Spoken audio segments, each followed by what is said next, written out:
अब हम बात करेंगे महासागरीय अधस्थल का मानचित्रण, जिसको इंग्लिश में mapping of the ocean floor कहते हैं। महासागरों की बनावट और आकार पर विस्तृत शोध करने के बाद हमें यह पता चला है कि महासागरों का अधस्थल एक विस्तृत मैदान नहीं बल्कि उसमें भी उच्चावच पाया जाता है, मतलब ऊंचा नीचा मिलता है। द्वितीय विश्व युद्ध के बाद महासागरीय अधस्थल के निरूपण अभियान ने महासागरीय उच्चावच संबंधी विस्तृत जानकारी प्रस्तुत की और यह दिखाया कि इसके अधस्थली में जलमग्न पर्वतीय कटके व गहरी खाइयाँ हैं जो प्रायः महाद्वीपों के किनारों पर स्थित हैं। मध्य महासागरीय कटक, इसका सबसे अच्छा उदाहरण हमें अंध महासागर में मिलता है। महासागरीय प्रपटी की चट्टानों के काल निर्धारण ने यह तथ्य स्पष्ट कर दिया कि महासागरों के नित्तल की चट्टानें महाद्वीपीय भागों में पाई जाने वाली चट्टानों की अपेक्षा नवीन हैं। महासागरीय कटक के दोनों तरफ की चट्टानें जो कटक से बराबर दूरी पर स्थित हैं, उनकी आयु व संरचना में भी आश्चर्यजनक समानता पाई जाती है। महासागरीय अधस्थल की बनावट, जिसको हम ओशियन फ्लोर कॉन्फ़िगरेशन भी कहते हैं। महासागरीय तल को 3 प्रमुख भागों में विभाजित किया जाता है। ये भाग हैं महाद्वीपीय सीमा, गहरे समुद्री बेसिन और मध्य महासागरीय कटक। एक एक करके हम इन सब के बारे में पढ़ेंगे। महाद्वीपीय सीमा, महाद्वीपीय सीमा किनारों और गहरे समुद्री बेसिन के बीच का भाग होता है। इसमें महाद्वीपीय मग्न तट, महाद्वीपीय ढाल, महाद्वीपीय उभार और गहरी महासागरीय खाइयाँ आदि शामिल होती हैं। महासागरों व महाद्वीपों के वितरण को समझने के लिए गहरी महासागरीय खाइयों के क्षेत्र विशेष महत्वपूर्ण और रोचक हैं। उसके बाद है वितलीय मैदान। ये विस्तृत मैदान महाद्वीपीय तटों व मध्य महासागरीय कटकों के बीच पाए जाते हैं। वितलीय मैदान वह क्षेत्र है जहाँ महाद्वीपों से बहाकर लाए गए अवसाद इनके तटों से दूर निक्षेपित होते हैं। अब है आगे मध्य महासागरीय कटक। मध्य महासागरीय कटक आपस में जुड़े हुए पर्वतों की एक श्रृंखला बनाती है।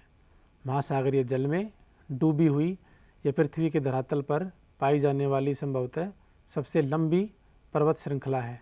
इन कटकों के मध्यवर्ती शिखर पर एक रिफ्ट, एक प्रभाजक पठार और इसकी लंबाई के साथ साथ पार्श्व मंडल इसकी विशेषता है। मध्यवर्ती भाग में उपस्थित द्रोणी वास्तव में सक्रिय ज्वालामुखी अक्षेत्र है। भूकंप व ज्वालामुखियों का वितरण, भूकंपीय गतिविधि और ज्वालामुखी वितरण का दिए गए मानचित्र 4.2 में अध्ययन करें। आप अटलांटिक महासागर में मध्यवर्ती भाग तटरेखा के लगभग समानांतर एक बिंदु रेखा को देखेंगे। यह आगे हिंद महासागर तक जाती है। भारतीय उपमहाद्वीप के थोड़ा दक्षिण में यह 2 भागों में बट जाती है, जिसकी एक शाखा पूर्वी अफ्रीका की ओर चली जाती है और दूसरी म्यांमार से होती हुई न्यू गिनी पर एक ही ऐसी रेखा से मिल जाती है। भूकंपीय संकेंद्रण का दूसरा क्षेत्र छायांकित मेखला के माध्यम से यह दिखाया गया है, जो अल्पाइन हिमालय श्रेणियों के और प्रशांत महासागरीय किनारों के समरूप है, मतलब एक जैसा है। सामान्यतः मध्य महासागरीय कटकों के क्षेत्र में भूकंप के उद्गम केंद्र कम गहराई पर है, जबकि अल्पाइन हिमालय पट्टी व प्रशांत महासागरीय किनारों पर ये केंद्र अधिक गहराई पर है।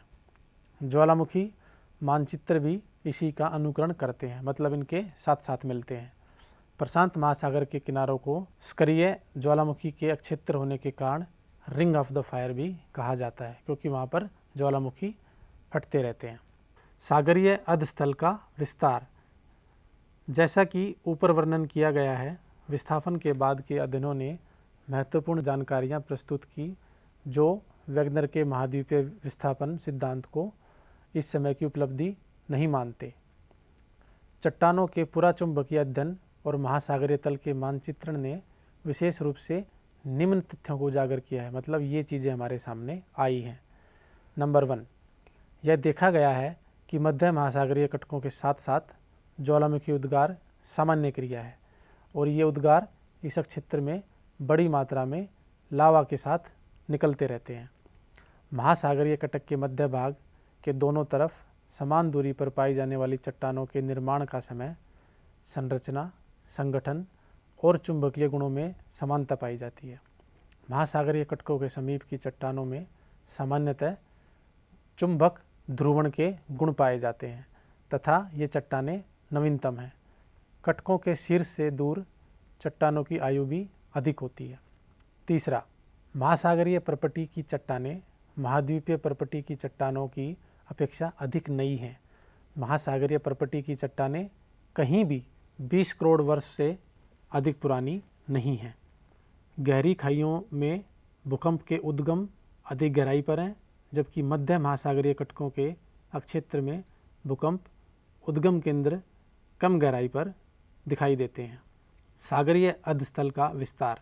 इन तथ्यों और मध्य महासागरीय कटकों के दोनों तरफ की चट्टानों के चुंबकीय गुणों के विश्लेषण के आधार पर हैरी हेस ने 1961 में एक परिकल्पना प्रस्तुत की, जिसे हम सागरीय अधस्थल विस्तार या सी फ्लोर स्प्रेडिंग कहते हैं।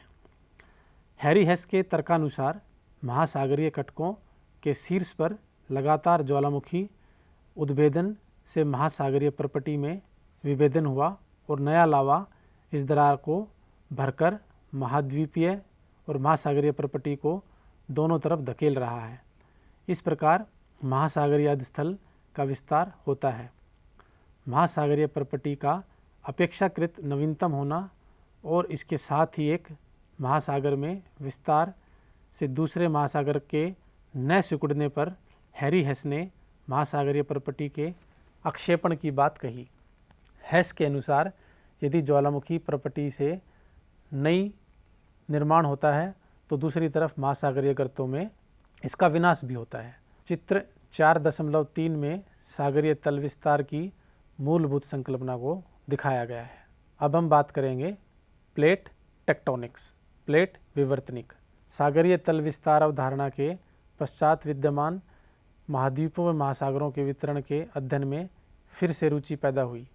सन 1967 में मैकेंजी, पार्कर और मॉर्गन ने स्वतंत्र रूप से उपलब्ध विचारों को समन्वित कर एक नई अवधारणा प्रस्तुत की, जिसे हम प्लेट टेक्टोनिक्स या प्लेट विवर्तनिक कहते हैं। इस प्लेट को ठोस चट्टान का एक विशाल व अनियमित आकार का खंड मान सकते हैं, जो महाद्वीपीय व महासागरीय स्थलखंडों से मिलकर बना है। ये प्लेटें दुर्बलता मंडल, जिसको हम एस्थोनोस्फीयर कहते हैं, पर एक दृढ़ इकाई के रूप में क्षितिज अवस्था में चलायमान है, मतलब मूविंग है। स्थलमंडल में परपटी एवं ऊपरी मेंटल को सम्मिलित किया जाता है, जिसकी मोटाई महासागरों में 5 से 100 किलोमीटर और महाद्वीपीय भागों में लगभग 200 किलोमीटर तक मिलती है। एक प्लेट को महाद्वीपीय या महासागरीय प्लेट भी कहा जा सकता है, जो इस बात पर निर्भर करता है कि उस प्लेट का अधिकतर भाग महासागर है या महाद्वीप। उदाहरणतः प्रशांत प्लेट मुख्यतः महासागरीय प्लेट है, जबकि यूरेशियन प्लेट को महाद्वीपीय प्लेट कहा जाता है। प्लेट विवर्तनिक के सिद्धांत के अनुसार पृथ्वी का स्थलमंडल 7 मुख्य प्लेटों में कुछ छोटी प्लेटों में बटा हुआ है। नवीन बलित पर्वत श्रेणियाँ, खाइयाँ और भ्रंश इन मुख्य प्लेटों को सीमांकित करते हैं। प्रमुख प्लेटें: आर्कटिक प्लेट, जिसमें अंटार्कटिक और इसके चारों ओर से घेरती हुई महासागरीय प्लेट भी शामिल है। उत्तर अमेरिकी प्लेट, जिसमें पश्चिमी अटलांटिक तथा उसका तल सम्मिलित है। दक्षिण अमेरिकन प्लेट व कैरिबियन प्लेट इसी सीमा का निर्धारण करते हैं। दक्षिण अमेरिकी प्लेट पश्चिम अटलांटिक तल समेत उत्तरी अमेरिकी प्लेट व कैरिबियन द्वीप से अलग करते हैं। प्रशांत महासागरीय plate, Indo Australian New Zealand plate, अफ्रीकी प्लेट, यूरेशियाई प्लेट, जिसमें अटलांटिक महासागरीय तल सम्मिलित है। अब कुछ छोटी प्लेट्स, जिनको हम माइनर प्लेट्स भी कहते हैं। कोकस प्लेट, यह प्लेट मध्यवर्ती अमेरिका और प्रशांत महासागरीय प्लेट के बीच स्थित है। नाजका प्लेट, यह दक्षिण अमेरिका व प्रशांत महासागरीय प्लेट के बीच स्थित है। अरेबियन प्लेट, इसमें अधिकतर अरब प्रायद्वीपीय का भूभाग सम्मिलित है। फिलीपीन प्लेट, यह एशिया महाद्वीप और प्रशांत महासागर प्लेट के बीच स्थित है। कैरोलिन प्लेट, यह न्यू गिनी के उत्तर में फिलीपीन और इंडियन प्लेट के बीच स्थित है। फ्यूजी प्लेट, यह ऑस्ट्रेलिया के उत्तर पूर्व में स्थित है। कुछ महत्वपूर्ण तथ्य। ग्लोब पर ये प्लेटें पृथ्वी के पूरे इतिहास में लगातार विचरण कर रही हैं। वैगनर की संकल्पना कि केवल महाद्वीपीय गतिमान है, सही नहीं है। महाद्वीपीय एक प्लेट का हिस्सा है और प्लेट चलायमान है, मतलब मूविंग है। यह एक निर्विवाद तथ्य है कि भूवैज्ञानिक इतिहास में सभी प्लेट गतिमान रही हैं और भविष्य में भी गतिमान रहेंगी। वैगनर के अनुसार आरंभ में सभी महाद्वीपों से मिलकर बना एक सुपर महाद्वीपीय पेंजिया के रूप में विद्यमान था। यद्यपि बाद की खोजों से यह स्पष्ट किया है कि महाद्वीपीय पिंड जो प्लेट के ऊपर स्थित हैं भूवैज्ञानिक काल से चलायमान थे और पेंजिया अलग अलग महाद्वीप खंडों के अभिसरण से बना था जो कभी एक या किसी दूसरी प्लेट के हिस्से थे।